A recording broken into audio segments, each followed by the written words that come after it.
The Leopard 2, and ladies and gentlemen, done and done. Last I left off, I sprayed a dull flat over it, and we are good to go on. If you can see it past the lens flares there, uh, I kept the weathering down to. I like the subtle look. I don't, there is tanks that are combat worn. Really need the chips and everything. And then there's other tanks just minimum wear, and I like to call it mobile wear, if you will. You got just a little bit of scratches here and there.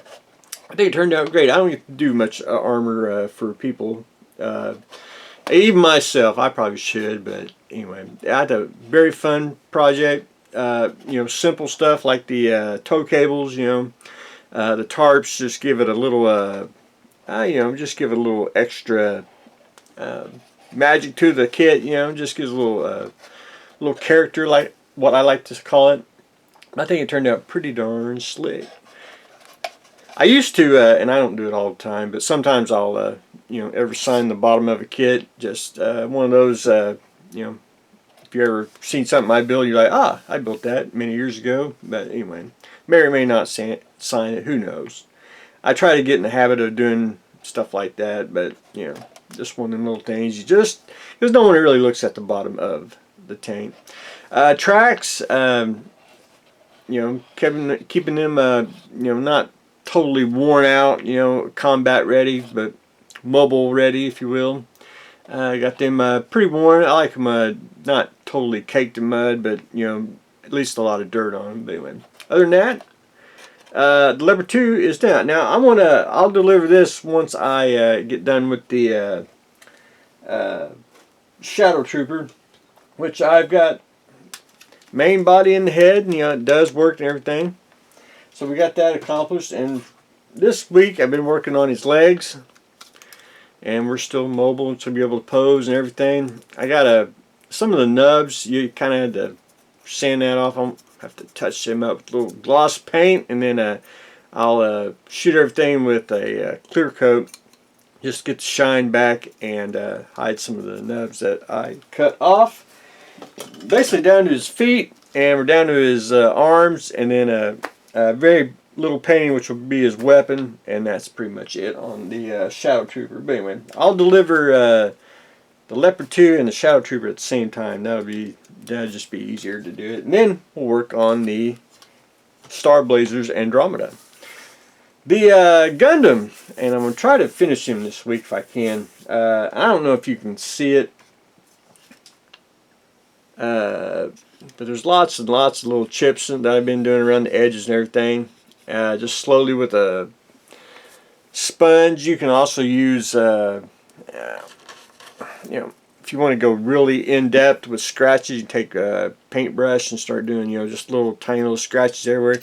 I do that a little bit. I'm not that too worried about, accuracy of, spending all day on it. But I've been slowly scratching up, putting, I don't know if you can see streaks, just different places in the arms and everything, which I'm trying to do like a section at a time so I won't get overwhelmed, miss a spot. Did the dirtying with the brown edge and suit and the chipping fluid. I'm going to do a little bit more here on the bottom. And then my next thing is, and you can use, because there's no right or wrong way to do it, pigments. And I got some, try not to spill my little palette here. Mix up, different shades of brown and black. And we're going to go on the inside here. You might be able to see it like I started on the bottom here. Just started going on the inside and changing the color of that. You can fix it with odorless mineral spirits. I'm a little iffy on that. I don't like, especially when you do a paint job, I don't like to put, I don't want to say harsher chemicals on, unless you got a clear coat on it. So what I use, and I done put it up because I ain't there yet. If you want to like seal it, for example, you can use Vallejo's flat varnish, the matte one, and you can capillary action.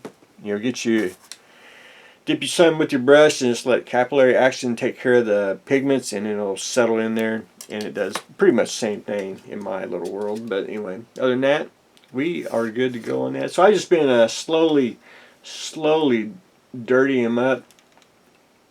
You can kind of see it in between the lens flares there. But anyway, he's going to get a little more dirt, and I'm trying not to go too overboard. You know, like with his gun. I put a metallic finish on it, pigments, and then I'm going to dry brush everything. By accident, if you see this, you know, got some black on there, you know, which is, hey, just like Bob Ross, there is no mistakes in mine, only happy accidents, and you can just keep going, you know, and brush it off, add a little more detail. But anyway, stuff like that. That's also why I have to have paper towel down to take care of the happy accidents. But anyway, working on his gun, working on the gun, working on chips, and hopefully get a little more done this week on him, because I like to finish him up, and because this weekend I'd like to go hang it at the hobby store is what I'd like to do, because then we got some other stuff we have got to do. But anyway, that's what I got going on today. A very quick update. We are weathering Mr. Gundam. We finished the Leopard 2, and we are still assembling the Black Shadow Trooper. So that's what we got going on today, so stay tuned for the next exciting episode.